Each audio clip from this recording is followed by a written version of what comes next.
तर पुन्हा आपलं सहर्ष स्वागत आहे आपल्या अॅनिव्हर्सरी स्पेशल व्लॉग मध्ये. आणि आता बघूया आपण कशी थट्टा मस्करी केली आज. भयंकर भयंकर एन्जॉय. आता सगळे स्विमिंग पूल मध्ये इतके मस्त मजेत आहे. इव्हन आजी वगैरे पण आलेले आहेत. ह्या बघा यांच्या 4 पिढ्या, आजी, मम्मी, दीदी आणि त्रिशा. नाचता येईना पण डुंगन वाकडे ही म्हण इथेच उपयोगी आली आहे, कारण की इथं एकाला पण नाचता येत नाहीये, पण डुंगन सगळ्यांची वाकडी झाली आहेत. त्यानंतर आम्ही गेलो फार्म हाऊसच्या मालकाच्या भावाकडे कंप्लेंट करायला, कारण की मालक तर अब्सेंट होता. तर त्यांना तरी काय फार असं घेणं देणं नव्हतं. बट बघा, काल मी स्वतः मेसेज टाकलेला तुम्हाला की रिमाइंडर आम्ही येतोय म्हणून. पांडे पण किचनचं खूपच अगोदर सांगितलं. कशाला चाकू आहे ना सुली त्याला पूर्ण गंज लागलेली ते घासून घासून काढला. भांडी स्वच्छ नाहीत, आम्हाला एक सगळे धुवून धुवून वापरायला लागतात. आणि तिकडे जनरेटर कनेक्ट करून द्या. तिकडे गरम पाण्याचा काहीच विषय नाही. बादल्या नाही येत रूम मध्ये, बाहेर पायपुसणी पण नाहीये, सगळं पाणी पाणी झालं. ते आमच्याकडे बाई माणूस येतो ना, त्यांच्याकडे आम्ही साफ करायला येतो. तर तुम्ही लवकर आले म्हणून ती घेणे होती, बाई येणार होती, साफ करून द्या. लोक आले तुम्हाला दिलं आम्ही परत देतो ना गरम पाणी. लाईट जाणार नाही, लाईट आली की मी लाईट लावतो, मी इथंच थांबतो. बरं चाल, सर्व्हिस आम्हाला थोडी खराब वाटली, तुम्हाला थोडी अमाऊंट आपण कळत. बोलून घ्या ना, त्यांनी बुकिंग घेतली म्हणून. ती आले की लगेच मला आम्ही म्हणजे इमानदारीने देऊन टाकलं. पण आम्हाला सर्व्हिस सांगतो खूप खराब वाटली. मी त्यांना बोललेलो की उद्या देतो, मला बोलले नाही आत्ताच द्यायला लागेल. हे सक्सेस किडे साईड कसं आपण वॉशरूम मध्ये सगळे हो, वॉशरूम मध्ये आहेत ना किडे. ते कातीन फिरतात. बेडशीट पण झाले. आम्ही कसं म्हणजे आम्ही दिसताना इतकं छान दिसलं म्हणून आम्ही रील बघितले आम्ही स्वतः रील्स करतो. आम्ही पण रील बघूनच आलो. ठीक आहे, ते बोलू आपण नंतर. तुम्हाला त्यांचं काय असेल ना. असं काही उपयोग तर झाला नाही. कोण करते चहा? मी रडके तू केला नाही. नावाला येऊन थांबले इथे ही पोरगी आता चहानी केलाय. स्विमिंग पूल मध्ये बेडकासारखे उड्या मारल्यानंतर ह्यांच्या घशाला पडली चहाची कोरड. चहा पिल्यानंतर लागलो आम्ही गुपचूपपणे मम्मी पप्पांच्या अॅनिव्हर्सरीच्या तयारीच्या वेळेस व्लॉग शूट करायचा विसरलो. त्याबद्दल खूप खूप क्षमस्व. डायरेक्ट अॅनिव्हर्सरीला जम्प करूया. हे copyright copyright copyright copyright copyright. बस गाणं तर नाही दाखवता येणार, कारण की कॉपीराईट पडेल यार. मस्तपैकी मामीने आणि दीदींची आयडिया वर्क झाली आणि त्यांनी मस्तपैकी माहोल असा तयार केला पूर्ण अॅनिव्हर्सरीचा. वाव, या आतमध्ये या, लवकर या. मस्तपैकी बुके वगैरे दिला ऋषीने आणि लहान पोरांचा ऍज मध्ये मध्ये जोडप्याच्या तोंडावर खुशी बघा तुम्ही, फक्त लाजतात. अगं बाई अगं बाई अगं. आईने घेतलं मस्तपैकी ओळून, कारण की आईला माहित नव्हतं नंतर येणारे 30 दिव्यांची थाळी, कारण की लग्न झाले 30 वर्ष कंप्लीट, 30 दिवस लावले म्हणून 30 दिव्यांची थाळी. मुलांनी इतकं सुंदर सरप्राईज दिलं ना आमच्या दोघांनाही. कपल अंगठ्या दिल्या होत्या दोघांना. खूप छान वाटलं बघून. आणि मग ते आम्ही एकमेकांना घालणार, तर मुलांचा हट्ट चालू होता की नाही पप्पा तुम्ही खाली बसूनच घाला. मग आम्ही दोघांनाही तसंच केलं. खूप भारीवाली फिलिंग होती, कारण कधी असं मी केलंच नव्हतं आयुष्यात. आणि नाचता येत नव्हतं आम्हाला, तरी पोरांच्या हट्टापोळी आम्ही नाचलो. पण नाचता नाचता यांनी आम्हाला पाडलंही असतं. त्यातूनही वाचले मी. मग मस्त की केक कटिंग विटिंग झाला, चारला दोघांनी एकमेकांना. आणि आम्ही पुन्हा आलो नाचता येईना डुंगन वाकडे पार्ट 2 मध्ये, ज्यामध्ये नाचतात सगळे.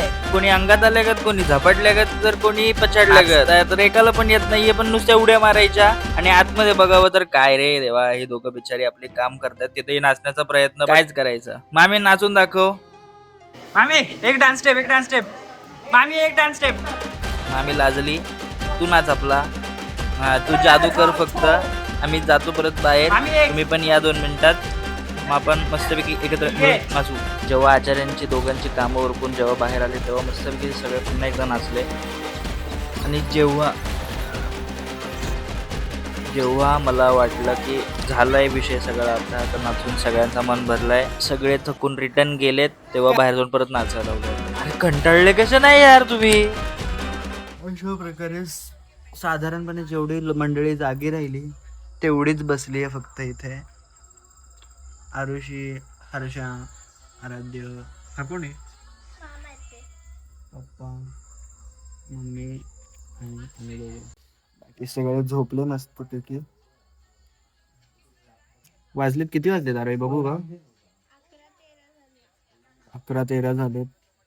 आणि आम्ही अजून पण रातकिड्यासारखं जागं राहिलोय. झोपा. काय म्हणणं ऋषी, कसा झाला दिवस?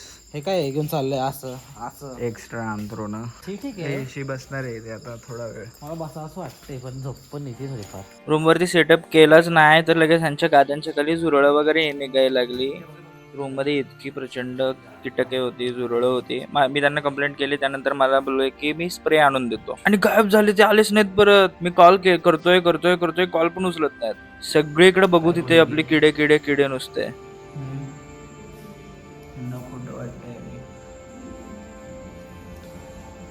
हे बघा कुठलारी झुरळ. कसला मोठा आहे तो. सोफार कसा वाटला एक्सपिरियन्स तुला आजचा? मजा आली पण इतकी जागा चांगली आहे, इतका म्हणजे व्ह्यू पण छान आहे. छान आहे माहिती का, पण मेंटेनन्सच नाही, काहीच मेंटेनन्स नाही. आय डोंट थिंक सो इथं कोणी येत पण असेल साधारण. मी बंद असेल खूप वर्षापासून आहे, त्यामुळे वर्ष नाही, महिन्यात असतील कदाचित. Maybe. भांडी सगळी अस्वच्छ होती आणि सगळे असे झुरळ उडतायत. लाईट पण आम्ही मागितल्यावरती त्याच्यावर रेन डान्स त्यांनी प्रॉमिस केला, तो पण नाही दिला. ठीक आहे, आल्याला लाईट त्यांचा इश्यू असेल, पण त्यांना आम्ही आधी इन्फॉर्म केलं की आम्ही आज येणार आहे. मग त्यांनी जनरेटरवरती काय डिझेल पेट्रोल वॉटेवर असेल तर टाकून ठेवावं. आम्ही आल्यानंतर आमची रिक्षा घेतली आणि मग ते पेट्रोल आणायला गेले. म्हणजे रूम तुम्ही देताय जेव्हा बाहेर स्वच्छ करा यार. आम्हाला बोलले की साफसफाईवाला कोणतरी येतील आणि साफसफाई करून जातील 5-6 वाजता. इव्हन तुम्हाला काहीच नाहीये. पायपुसणी पण होते. पायपुसणी नाही, ते सगळं सुकलं माहितीये का. चिखल जो काय झाला तो सगळा चिखल सुकला literally. That's really bad and messed up. आणि आता रिफंड पण मागू शकत नाही कारण पैसे बावडगत भरले. सकाळीच घेतले त्यांनी आमच्याकडे. आल्यालाच बोलले आम्हाला पहिले राहिलेले पैसे पे करा. म्हणलं आम्ही उद्या करतो. नाही, आत्ताच करायला लागेल. आम्ही आत्ताच घेतो, सगळं दुसऱ्या दिवशी नाही घेत. मग आम्हाला आत्ता कळतंय की ते दुसऱ्या दिवशी का नाही घेत. जागा खूप चांगली खरं, बट त्यांनी मेंटेन नाही चांगलं केलं आहे. आत्ता लाईट दिली आहे, पण काय आता त्यात पण झोळ फिरतात घरात. आम्ही बाहेरून बसलोय. माझ्या घरात कोण लागत होते का, आता घरात कोण लागत होतं आणि बसावशी नाही वाटत का, तो उडणारी झुरळ आहेत. ठीक आहे, आता बसेल थोड्या वेळाने मग झोपेल. मी तर म्हणतोय त्या ठिकाणीच मी झोपावं. आम्ही झोपतो. हे बघा भिंतीवरचे फंगस. काय राहतो तुम्ही वृंदावन फार्मवाले, भिंतीवरच्या सध्या जाळ्या नाही काढल्या, फंगस तर लांबची गोष्ट. पेंट करा यार. तुमच्याकडे गॅस सारखे आहेत, तुम्ही मेंटेन का नाही ठेवत? एवढी छान साईट तुम्ही घेतली आहे, एवढं चांगलं फार्म हाऊस बांधलं आहे, पण काहीच नाही. दरवाजाची कडी पण तुटलेली आहे. अरे जाळ्या तर काढा ॲटलिस्ट भिंतीवरच्या, काय नाही तर सगळे किडे फिरत आहेत घरात. चलो bye bye guys, good night. आजच्या ब्लॉगसाठी इतकंसं पुरेसं आहे. आपण बघूया पुढच्या ब्लॉगमध्ये काय होतं. त्यासाठी stay tune, follow, like, subscribe करायला विसरू नका. कमेंट करा. Bye bye.